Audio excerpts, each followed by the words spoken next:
Matilda. Chapter 10. Throwing the Hammer. The nice thing about Matilda was that if you had met her casually and talked to her, you would have thought she was a perfectly normal 5.5-year-old child. She displayed almost no outward signs of her brilliance, and she never showed off.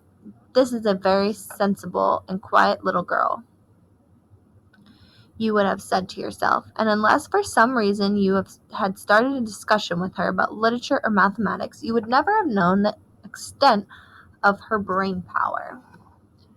It was therefore easy for Matilda to make friends with other children. All those in her class liked her. They knew, of course, that she was clever because they had heard her being questioned by Miss Honey on the first day of term. And they knew also that she was allowed to sit quietly with a book during lesson and not pay attention to the teacher. But children of their age do not search deeply for reasons. They are far too wrapped up in their own small struggles to worry over much about what others are doing and why. Among Matilda's new-found friends was the girl called Lavender. Right from the first day of term, the two of them started wandering around together during the morning break. And in the lunch hour, Lavender was exceptionally small for her age.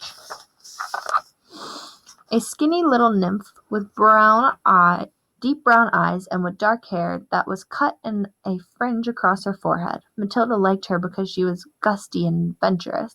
She liked Matilda for exactly the same reason. Before the first week of term was up, awesome tales about the headmistress, Mrs. Trunchbull, began to filter through the newcomers. Matilda and Lavender, standing in the corner of the playground during morning break on the third day, were approached by a rugged 10-year-old with a boil on her nose, called Hortensia. "New scum, I suppose," Hortensia said to them, looking down from her great height. She was eating from an extra-large bag of potato chips and digging the stuff out in handfuls. "Welcome to Brostol," she added, spraying bits of crisp out of her mouth like snowflakes. The two tiny ones, confronted by this giant, kept a watchful silence. "Have you met the Trunchbull yet?" Hortensia asked. "We've seen her at prayers," Lavender said, "but we haven't met her." "You've got a treat coming to you," Hortensia said. "She hates very small children. She therefore loathes the bottom class and everyone in it. She thinks 5-year-olds are grubs that haven't yet hatched out." In went another fistful of crisp, and when she spoke again, they sprayed out the crumbs. "If you survive your first year, you may just manage to live through the rest of your time here.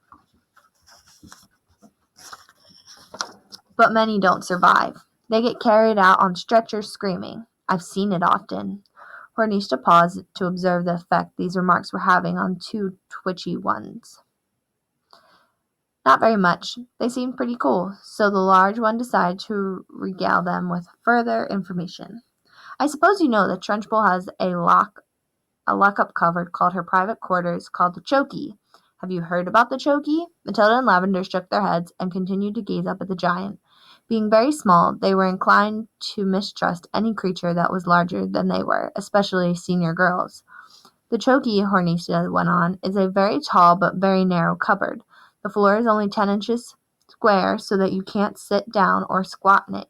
You have to stand, and 3 of the walls are made of cement, with bits of broken glass sticking out all over, so you can't lean against them. You have to stand more or less at attention at all times when you get locked up in there. It's terrible." "Can't you lean against the door?" Matilda asked. "Don't be daft," Hortensia said. "The door's got thousands of sharp, spiky nails sticking out of it. They've been hammered through from the outside, probably by Trunchbull herself." "Have you ever been in there?" Lavender asked. "My first term. I was in there 6 times," Hortensia said. "Twice for a whole day, and the other times for 2 hours each. But 2 hours is quite bad enough. It's pitch dark, and you have to stand up dead straight, and if you wobble at all, you get spiked, either by the glass or the walls or the nails on the door." "Why were you put in?" Matilda asked. "What have you done?" "The first time," Hortensia said, "I poured half a tin of golden syrup on to the set of the chair that Mrs. Trunchbull was going to sit on at prayers. It was wonderful." When she lowered herself into the chair, there was a loud squelching noise similar to that made a hippopotamus when lowering its foot into the mud on the banks of the Limpo River. But you're too small and stupid to have read the Just So stories, aren't you? I've read them, Matilda said.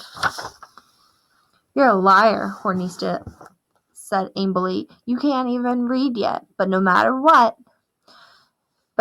So when the Trunchbull sat down on the golden syrup, the squelch was beautiful, and when she jumped up again, the chair sort of stuck to the seat of those awful green breeches she wears, and came up with her for a few seconds until the thick syrup slowly came unstuck.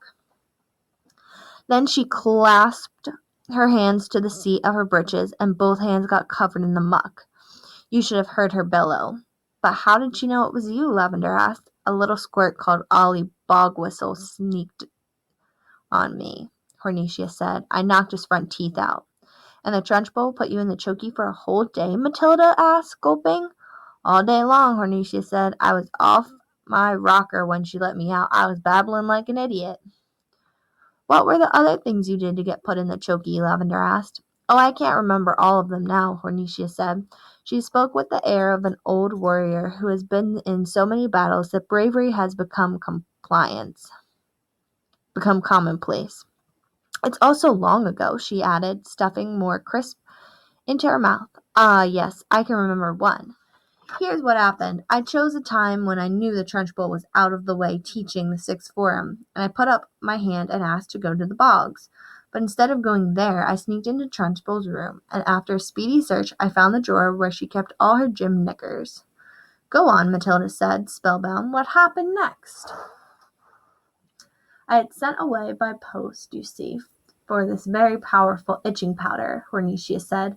It cost 50p a pocket and was called the Skin Scorcher. The label said it made from the powdered teeth of deadly. It was made from the powdered teeth of deadly snakes, and it was guaranteed to erase welts the size of walnuts on your skin. So I sprinkled this stuff inside every pair of knickers in the drawer, and then folded them all up again carefully. Hortensia paused to cram more crisp into her mouth. Did it work? Lavender asked. Well, Hortensia said, a few days later, during prayer, the Trunchbull started itching herself like mad down below. Aha, I said to myself. Here we go. She changed for gym already. It was pretty wonderful to be sitting there watching it all, knowing I was the only person in the whole school who realized exactly what was going on inside the Trunchbull's pants. And I felt safe, too. I knew I couldn't be caught. Then the scratching got worse. She couldn't stop. She must have thought she had wasp nests down there. And then right in the middle of the Lord's Prayer, she leapt up and grabbed her bottom and rushed out of the room. But Matilda and Lavender were enthralled. It was quite clear to them that they were at this moment standing in the presence of a master. Here was somebody who had brought the art of skullduggery to the highest point of perfection. Somebody, moreover, who was willing to risk life and limb in pursuit of her calling. They gazed in wonder at those goddesses, and suddenly even the boil on her nose was no longer a blemish, but a badge of courage. But how did she catch you that time? Lavender asked, breathless with wonder. She didn't, Hortensia said, but I got a day in the chokey just the same. Why? They both asked. The Trunchbull, Hortensia said, has a nasty habit of guessing. When she doesn't know who the culprit is, she makes a guess at it. The trouble is often she's right. I was the prime suspect this time because of the golden syrup job. And although I knew she didn't have any proof, nothing I said made a difference. I kept shouting, How could I have done it, Mrs. Trunchbull? I didn't even know you kept any spare knickers at school. I don't even know what itching powder is. I've never heard of it. But the lying didn't help me in spite of the great performance I put on. The Trunchbull simply grabbed me by one ear and rushed me to the chokey at the double and threw me inside and locked the door. That was my second all-day stretch. It was absolute torture. I was spiked and cut all over when I came out. It's like a war, Matilda said, overawed. You're darn right it's like a war, Hortensia cried. And all the Castles and are terrific, and all the casualties are terrific. We are the Crusaders, the gallant army fighting for our lives, with hardly any weapons at all. And the Trunchbull is the Prince of Darkness, the foul serpent, the fiery dragon, with all the weapons at her command. It's a tough life. We all try to support each other. You can rely on us, Lavender said, making her height of 3 feet and 2 inches stretch as tall as possible. No, I can't, Hornisha said. You're only shrimps. But you never know. You may find a use for you one day in some undercover job. Tell us just a little bit more about what she does, Matilda said. Please do. I mustn't frighten you before you've been here a week, Hornisha said.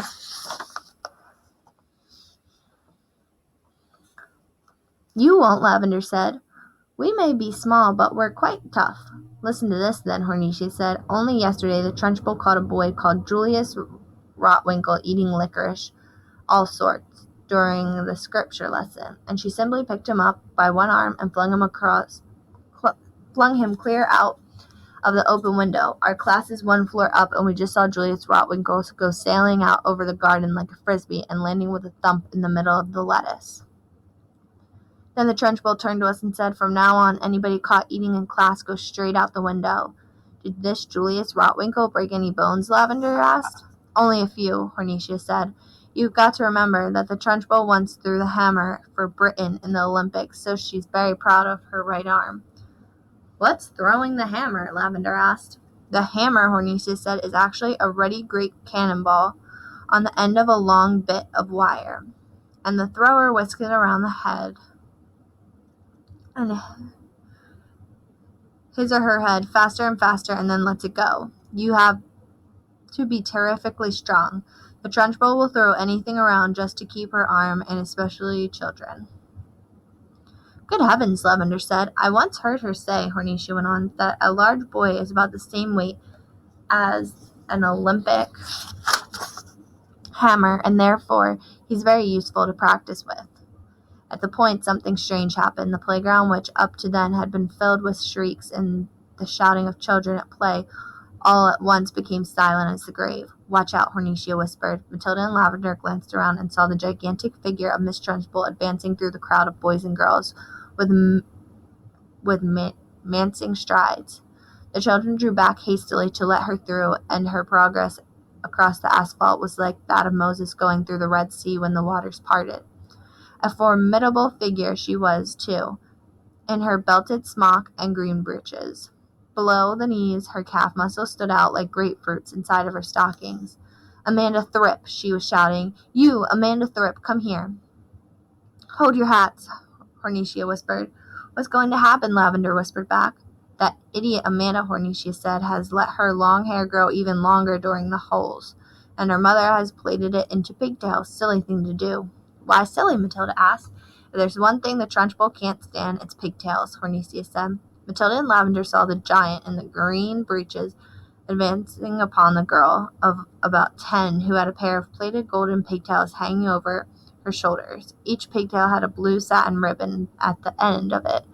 It all looked very pretty. The girl wearing the pigtails, Amanda Thripp, stood quite still, watching the advancing giant. An expression on her face was that you might find on the face of a person who is trapped in a small field with an enlarged bull which is charging flat out towards her.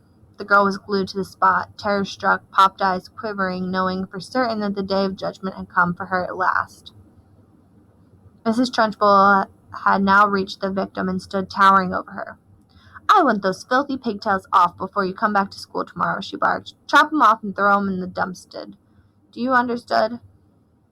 Amanda, paralyzed with fright, managed to stutter. My mummy likes them. She pleats them for me every morning. Your mummy's a twit, the Trunchbull bellowed. She pointed a finger the size of a salami at the child's head and shouted, You look like a rat with a tail coming out of its head.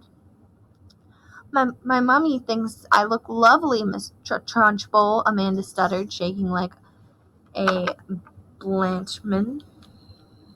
I don't give a tinker's toot what your mummy thinks, the Trunchbull yelled, and what that she launched forward and grabbed hold of Amanda's pigtails.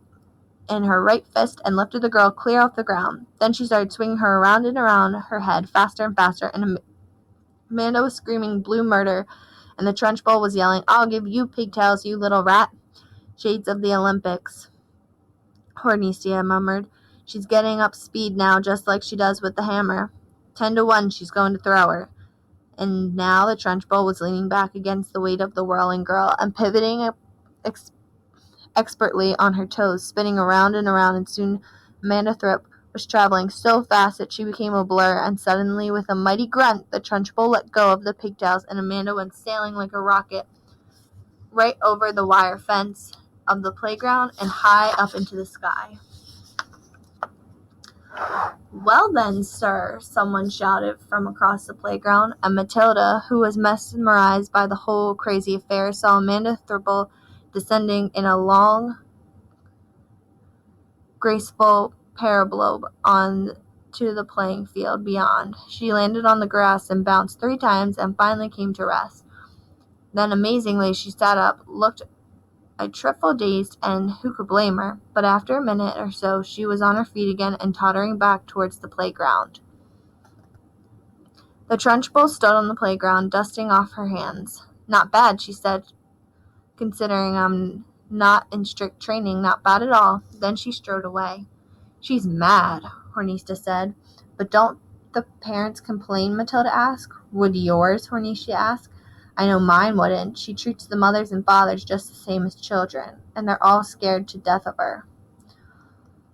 I'll be seeing you sometime, you two." And with that, she sauntered away.